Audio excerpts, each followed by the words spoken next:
Hello guys. तो हम लोग जो है जो पिछला वीडियो था उसमें जो है क्लास 11 का जो ज्योग्राफी का मॉडल सेट जो था जिसको हम लोग प्रश्न संख्या जो है 26 तक कर चुके थे। अब उसको हम लोग आगे बढ़ते हैं और उसको देखते हैं कि आगे फिर कौन कौन सा प्रश्न है, क्या क्या है, उसको देखना है। तो आप देखिए यहाँ पे प्रश्न संख्या 27 में जो है कहता है इनमें से कौन से राज्य में गुरु शिखर पर्वत अवस्थित है। गुरु शिखर, ये गुरु शिखर एक पर्वत चोटी है, किसी पर्वत पे है। उस गुरु शिखर पर्वत जो है कहां पे अवस्थित है, किस राज्य में अवस्थित है, तो इसके बारे में आप लोगों को बताना है। तो इसमें ऑप्शन दिया हुआ है राजस्थान, गुजरात, मध्य प्रदेश और महाराष्ट्र। तो आप लोग ये समझ लीजिए कि ये माउंट आबू का नाम आप लोग सुने होंगे। माउंट आबू राजस्थान जो अरावली पर्वत पर अवस्थित है, और अरावली का एक चोटी जो है राजस्थान में है और उसी का नाम क्या है, गुरु शिखर है। तो इसका जो आंसर आपका होगा ये सीधा जो है आंसर हो जाएगा आपका ये आंसर हो जाएगा ए। तो इसका मतलब ये है कि जो गुरु शिखर पर्वत जो है वो कहां पे है, राजस्थान, और अरावली का एक चोटी है। अगला प्रश्न है वे प्रजातियां जो स्थानीय आवास की मूल जैव प्रजाति नहीं है लेकिन उस तंत्र में स्थापित की गई है। कहने का मतलब यह है कि कुछ ऐसे प्रजाति हैं जो किसी स्थानीय जगह का नहीं, कहने का मतलब है कि उस क्षेत्र में नहीं पाए जाते हैं। यहां देखिए कहता है वे प्रजातियां जो स्थानीय आवास की मूल जैव प्रजाति नहीं, यानी उसका जो मूल है वो जो आया है किसी जगह पे, वो प्रजाति जो है चाहे वो वनस्पति जात हो चाहे वो प्राणी जात हो, वो उसका स्थानीय क्षेत्र नहीं है, कहीं दूसरे जगह से आया है लेकिन उस तंत्र में स्थापित की गई है, यानी वर्तमान में उस जगह पे भी है। तो उसको हम लोग क्या कहेंगे, तो ये कहता है संकटापन्न प्रजातियां कहेंगे उसको, सुभेद प्रजातियां कहेंगे उसको, विदेशत प्रजातियां कहेंगे उसको, कि दुर्लभ प्रजातियां कहेंगे। तो ये चीज आप समझ लीजिए कि यदि कोई किसी क्षेत्र में कोई जो प्रजाति है वहां नहीं है और बाहर से आके उस जगह पे जो है मतलब स्थापित हो जाता है, तो हम लोग उस प्रजाति को बोलते हैं विदेशज प्रजातियां। कहने का मतलब है कि हमारे क्षेत्र में ना रह करके बाहर से मतलब विदेश से या तो किसी दूसरे क्षेत्र से उस जगह पे आया है, इसलिए उसको हम लोग क्या बोलते हैं, विदेशज प्रजातियां। तो इसका 28 का आंसर सी हो जाएगा, ये इसका आंसर सी होगा, विदेशज प्रजातियां कहलाएगा। ठीक है, अब आगे देखते हैं हम लोग।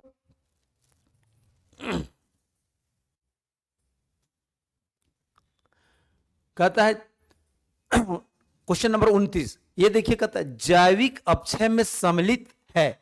जैविक अपक्षय, ये जैविक अपक्षय है क्या, बायोलॉजिकल वेदरिंग इंक्लूड्स, क्या कहता है, जीव जंतु, वनस्पति, कृषि, इनमें से सभी। ये सब सारे जो चीजें हैं, जीव जंतु हो गया, वनस्पति हो गया, कृषि हो गया, और ये जो है इनमें से सभी, कहता है कि जैविक अपक्षय में सम्मिलित है। जैविक अपक्षय, अपक्षय का मतलब सबसे पहले आपको समझना पड़ेगा। अपक्षय मतलब जो होता है किसी ना किसी तरह से उसको डिकम्पोज हो जाना, खत्म हो जाना। अपक्षय का मतलब होता है उसका वेदरिंग हो जाना। तो ये सारे चीजें जो है, ये सारे चीजें जो है, जीव जंतु हो गया, वनस्पति हो गया, कृषि या एग्रीकल्चर हो गया, ये सारे जो चीजें हैं, ये सारे चीजें जो है ये जैविक अपक्षय में सम्मिलित होते हैं। इसका मतलब इसका आंसर हो जाएगा आपका इसमें से सभी डी हो जाएगा। क्या हो जाएगा आंसर, डी हो जाएगा। इसका आंसर क्या हो जाएगा, डी हो जाएगा, ये आपका आंसर हो जाएगा डी। उसके बाद देखिए अगला कहता है प्रश्न संख्या 30, विली विलीज है। विली विलीज है, क्या है विली विलीज, समझना पड़ेगा आपको। ये एक स्थानीय टाइप का पवन है, एक जो है हवा है, समझिए कि समुद्र से जो हवाएं उठती है वो एक प्रकार का क्या है, हवा है। तो क्या है, कैसी हवा है वो, कहता है उष्ण कटिबंधीय चक्रवात है, स्थानीय पवन है, महासागरीय धारा है, कि शीतोष्ण कटिबंधीय चक्रवात है।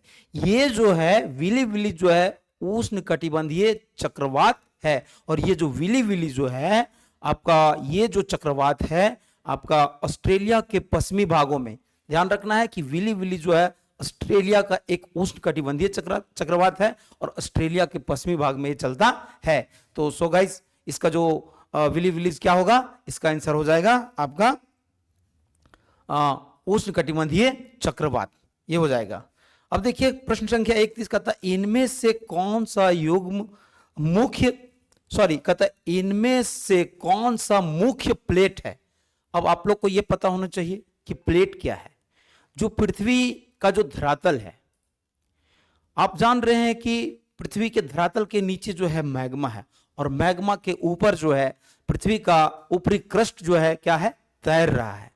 और ये इस प्रकार तैर रहा है कि जिस तरह से यदि कोई तालाब में कोई आप पत्ता फेंक दीजिए, प्लेट फेंक दीजिए, और प्लेट जो है तैरते रहता है, उसी तरह से मैग्मा के ऊपर जो है मैग्मा के ऊपर जो क्रस्ट का भाग जो है वो क्या कर रहा है, तैर रहा है। तो वो छोटे छोटे प्लेटों से बना हुआ है। जैसे मान के चलिए आप समझिए कि यहाँ पे क्या एक समुद्र है, ये या तो एक तालाब है, और इस तालाब में जो है इस तरह से छोटा छोटा प्लेट है, इस तरह से छोटा छोटा प्लेट है।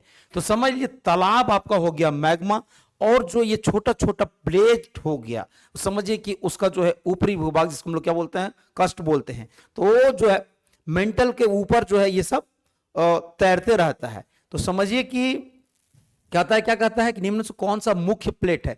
ये सब इसमें से पूरे विश्व में जो है मुख्य रूप से जो है 10 प्लेट है।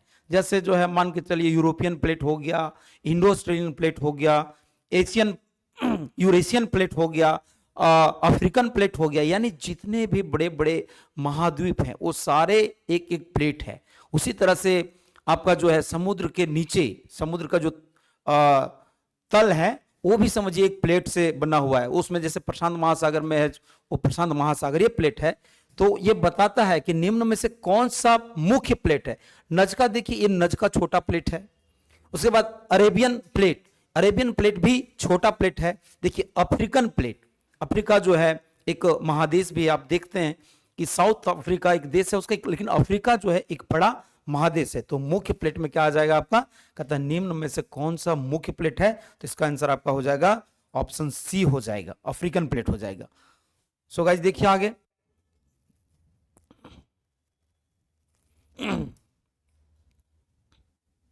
अब देखना है क्या कहता है कि लटकती घाटी निर्मित होती है।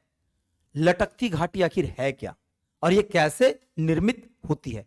देखिए क्या होता है कि जो क्षेत्र में बर्फबारी होता है और जहां पे समझिए कि बड़ी बड़ी घाटियां हैं, खास करके आप यदि अपना लेह लद्दाख जाएंगे, जम्मू कश्मीर जाएंगे, तो आप जानते हैं कि वो जो रीजन है भारत का, जो जम्मू कश्मीर रीजन है, वो मतलब जो है समुद्र तल से काफी ऊंचाई पे है। और वहां पे ऊंचाई के चलते हमेशा क्या होता है कि बर्फ की चोटियां पाई जाती है, और वहां से जो बर्फ की चोटियां पिघलती है, अब जब वैलीज में जाती है, मतलब नदी बहती है, हिमनद निकलता है, तो क्या होता है कि वो बर्फ का जो चोटी होता है धीरे धीरे काटते जाता है। जब काटते जाता है तो क्या होता है कि लगता है कि लटक रहा है। वो क्या लगता है कि नीचे से कट जाता है और ऊपर से बर्फ का जो टीला है, जैसे समझिए कि इस तरह से मान के चलिए एक ये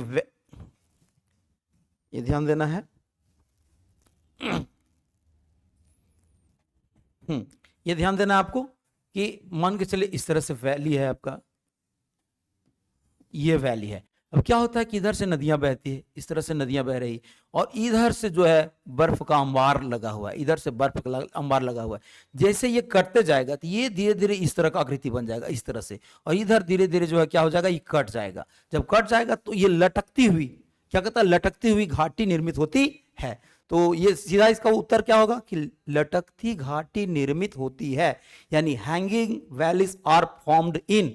तो कास्ट प्रदेश में नहीं होगा, शुष्क क्षेत्र में नहीं होगा, मैदानी क्षेत्र में नहीं होगा, कहां होगा, हिमच्छादित क्षेत्र, यानी जहां बर्फ गिरता है उन क्षेत्रों में मतलब जो है लटकती घाटी का निर्माण होगा। तो सो गाइस इसका आंसर हो जाएगा डी, हिमच्छादित क्षेत्र। फिर आगे देखिए आप,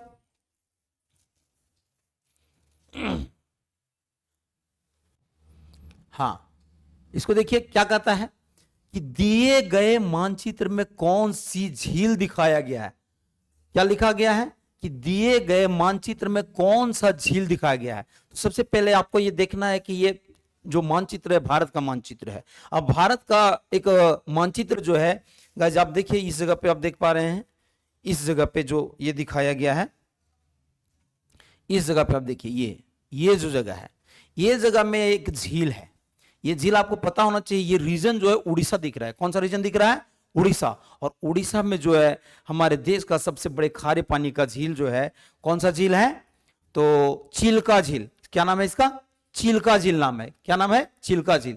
तो देखिए यहां पे कहता है दिए गए मानचित्र में कौन सी झील दिखाया गया है। तो गाइस इसका पुलिकट नहीं होगा, ये आंसर नहीं होगा। सांभर, देखिए पुलिकट जो है आपका तमिलनाडु में है, सांभर झील जो है आपका राजस्थान में है, बेम्बनाड झील जो है आपका क्या हो जाएगा? केरल में है। और ये जो है ये किसको दिखाया गया है? मानचित्र में जो उड़ीसा रीजन दिखाया गया है, तो यहां उत्तर हो जाएगा चिल्का झील। तो गाइस इसका आंसर होगा बी, चिल्का झील।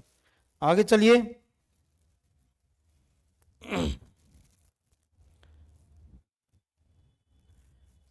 उसके बाद हम लोग देखते हैं आगे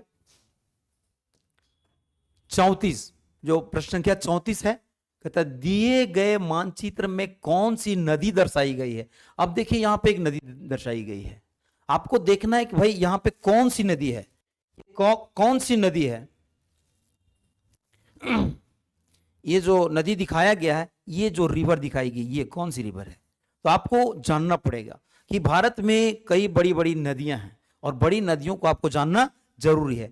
कुछ नदियां जो है हिमालयी नदियां हैं, यानी हिमालय से निकलती है और बंगाल की खाड़ी में गिरती है। कुछ नदियां हिमालय से निकलने के बाद अरब सागर में भी गिरती है। लेकिन भारत की जो क्या बोलते हैं उसको, मौसमी जो नदियां हैं, वो लगभग नदियां जो है ये पश्चिम उच्चभूमि से निकल करके जो है किस में गिरती है? बंगाल की खाड़ी में गिरती है। तो गाइस इसका आंसर जो है ये रिवर जो है कावेरी है। कौन से रिवर है? कावेरी रिवर है, कावेरी रिवर। अब ये ध्यान देना पड़ेगा भाई गोदावरी कहाँ है, नर्मदा कहाँ है, महानदी कहाँ है। तो सबसे पहले आप देखिए महानदी। देखिए महानदी छोटा नागपुर के पठार से निकलती है, उड़ीसा होते इधर कहाँ पे गिरती है? आपका बंगाल की खाड़ी में गिर जाती है। गोदावरी जो है, गोदावरी आपका महाराष्ट्र से निकलती है, आपका सिहावा, महाराष्ट्र में एक जगह है जिसका नाम क्या है? सिहावा। और ये गोदावरी रिवर जो है ये सिहावा से निकलती है और सीधे महाराष्ट्र के सिहावा, सॉरी हाँ यहां है, महाराष्ट्र के सिहावा से निकलती है और सीधे जो है आपका कहां गिरती है? जाकर के बंगाल के खाड़ी में गिरती है। उसके बाद जो है नर्मदा रिवर जो है आप देख रहे हैं, यहां अमरकंटक से नर्मदा रिवर निकलती है और अरब सागर में जा गिरती है। अब यहां पे दिया हुआ है कावेरी। तो कावेरी ये जो है आपका कावेरी रिवर जो है कुर्ग के पास जो है आप कर्नाटक के कुर्ग से निकलती है कावेरी रिवर, और कावेरी रिवर निकल के कहां गिरती है?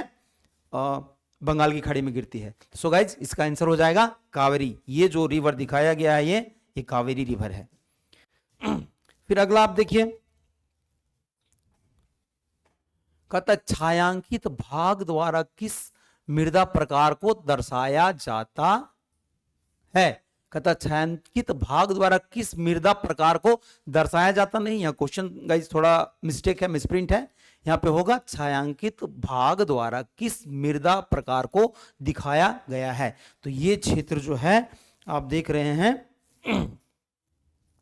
ये जो क्षेत्र है, ये क्षेत्र आप जान रहे हैं कि ये लावा निर्मित जो दक्कन के पठार में है। और ये पूरा एरिया आप जो देख पा रहे हैं, ये जो रीजन दिखाया गया, ये रीजन ये पूरा काली मिट्टी का क्षेत्र है। कैसी मिट्टी का क्षेत्र है? काली मिट्टी। काली मिट्टी जो है कपास की खेती के लिए सबसे सर्वोत्तम मिट्टी मानी जाती है। और काली मिट्टी का कुछ जो भाग है आपका इस जगह पे गुजरात में भी पाया जाता है। तो गाइस क्वेश्चन में यदि आता है, यदि वहां पे गुजरात भी होगा तो गुजरात आपको लिखना पड़ेगा। हो सकता है कि बताइए कि इनमें से काली मिट्टी का कौन सा क्षेत्र है, तो वहां पे दे दे आपका गुजरात दे दे, उत्तर प्रदेश दे दे, फिर झारखंड दे दे, मध्य प्रदेश दे दे, और वहां पे कुछ इस तरह से दे तो आपको महाराष्ट्र नहीं दे तो आपको तुरंत लिखना पड़ेगा गुजरात। इसका मतलब गुजरात में भी काली मिट्टी का क्षेत्र पाया जाता है। तो इस तरह से गाइस आप जो है इसका पुराना जो वीडियो मैंने बनाया है आप उसको देख लीजिएगा, और ये छूटे हुए जो भी प्रश्न थे इसको कंटिन्यू किया गया है,